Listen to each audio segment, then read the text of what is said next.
if you like want to start sourdough, what tool that you need to have.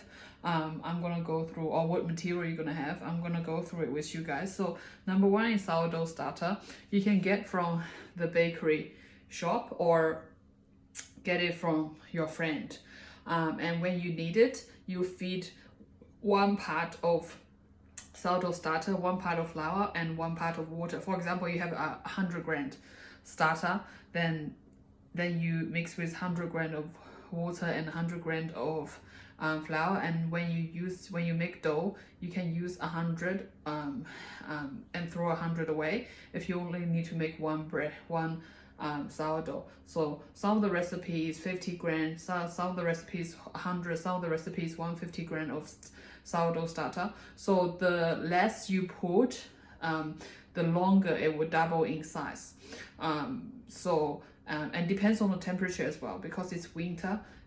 If I find out if I put 50 grams, it will be very slow to double in size unless I put it in somewhere warm. However, but if you put 100, then it will be much quicker, become double in size, the dough itself. Depends on you guys. But if you're not making sourdough, you have to at least feed once a week. So throw half of it away and then feed one.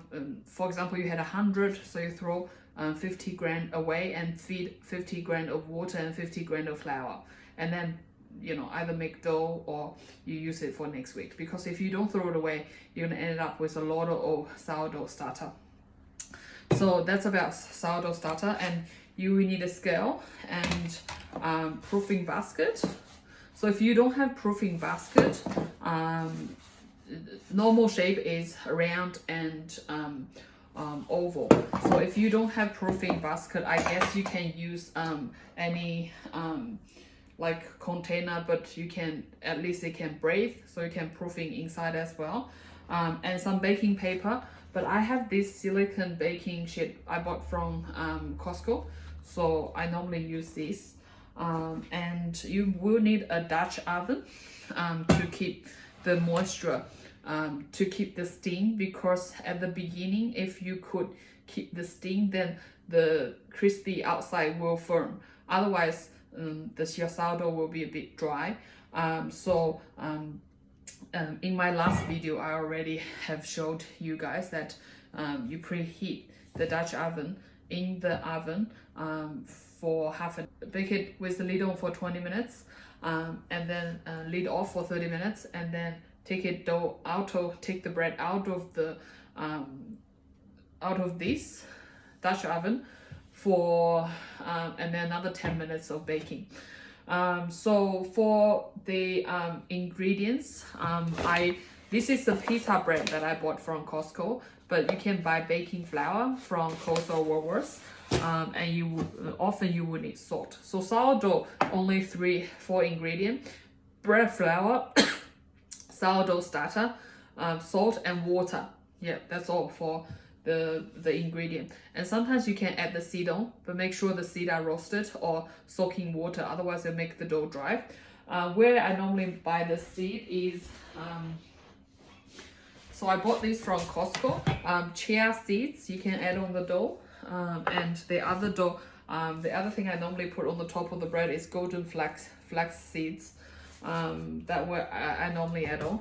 But sometimes if I want to add on rye flour or wholemeal rye flour,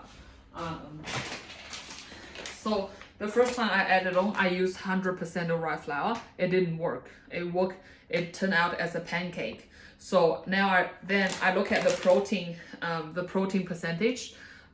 It's 8.7 grams. So it's 8.7%, which won't help the dough to rise. So if you look at the flour of this pita dough, it's 11.8. So it works. So sometimes if I want to mix the different flour, dark rye or wholemeal rye, I will use about at least 80 to 90% of the bread flour, and then I mix with rye flour or wholemeal rye. See, this 500 grams, I used it to make the dough. It didn't work out. So I think that's it for now. If you guys have any question, Actually, I don't know the English name of this, but I bought from Amazon. So you would need this to why there's water? Anyway, you would need this to cut the top of the bread, you know, the dough. So when the outside become crispy, it will open it up and inside it will rise. If you know what I mean.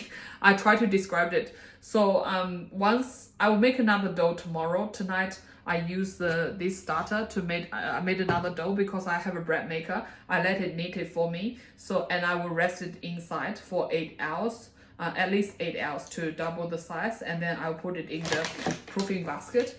If I have to work tomorrow morning, I just rest it in the proofing basket in the fridge till I come back and I will bake it.